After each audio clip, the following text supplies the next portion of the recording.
Hi, I'm Jonah with Magnanimous Media here at NAB 2015. Just talked to a red guy about the new weapon upgrade.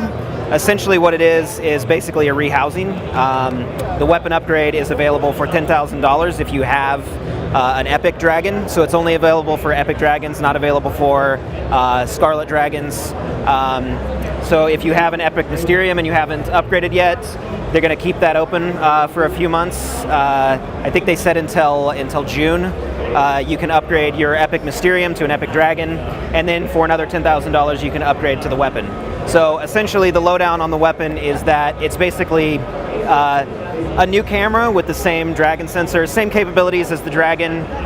The difference being that the body is essentially reshaped. They moved some of the outputs. So first difference is all of the outputs that were below the rear expansion module, those have been moved up to the side. So basically it's the same outputs as you got: HDMI, SDI, sync control, but it has the addition of a 3.5mm jack for audio inputs. So same input that was on the front of the Scarlet Epic Dragon. One big difference now though is that it actually has internal mics, so you got your scratch track right away, so you're not worried about necessarily putting that Rode in. But you can add something like a Rode mic or use an adapter cable with that 3.5mm jack on the back side of the camera. Another difference with the system is that your modules are going to be different. They're saying some of the modules will work, but the lowdown that I got was that it's a different expansion on the back end. So probably most of the modules, like the Pro in out, are not going to work. So along with moving those outputs, they also have a new module that's a little bit of a replacement for the Pro in-out module that adds some other outputs as well as full XLR inputs.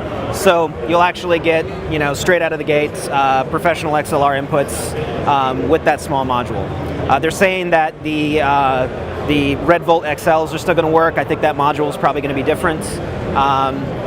Another difference with the system is that it basically has new outputs for the monitors. There's actually two different spots where the monitors can be attached, and they're right on the body, so you don't actually have to run cables. So one of the setups they had was with, I think it was a 7-inch or a 9-inch LCD that they had connected right at the front of the body, and so there's no cable run with that. They're saying it's basically coming with a +1, so you can still use your BOM EVFs, your touchscreens. Those will still function with the weapon upgrade. Another difference with the weapon upgrade is that basically it's only going to work with mini mags. So you're going to have to invest in mini mags if you're already heavily invested in the older mags, which actually they just this year are releasing a 1 terabyte mini mag, which will be pretty useful. It's fairly expensive, but if you spend enough money on mini mags to get up to 1 terabyte, then it's basically going to work out. The basic upgrade to the weapon is going to have the exact same capabilities as the Dragon, with one addition. The weapon can actually record ProRes proxies. You can record those in 3 flavors. There's HQ, Standard, 422, and Light. So big benefit there obviously is instant dailies or instant proxies.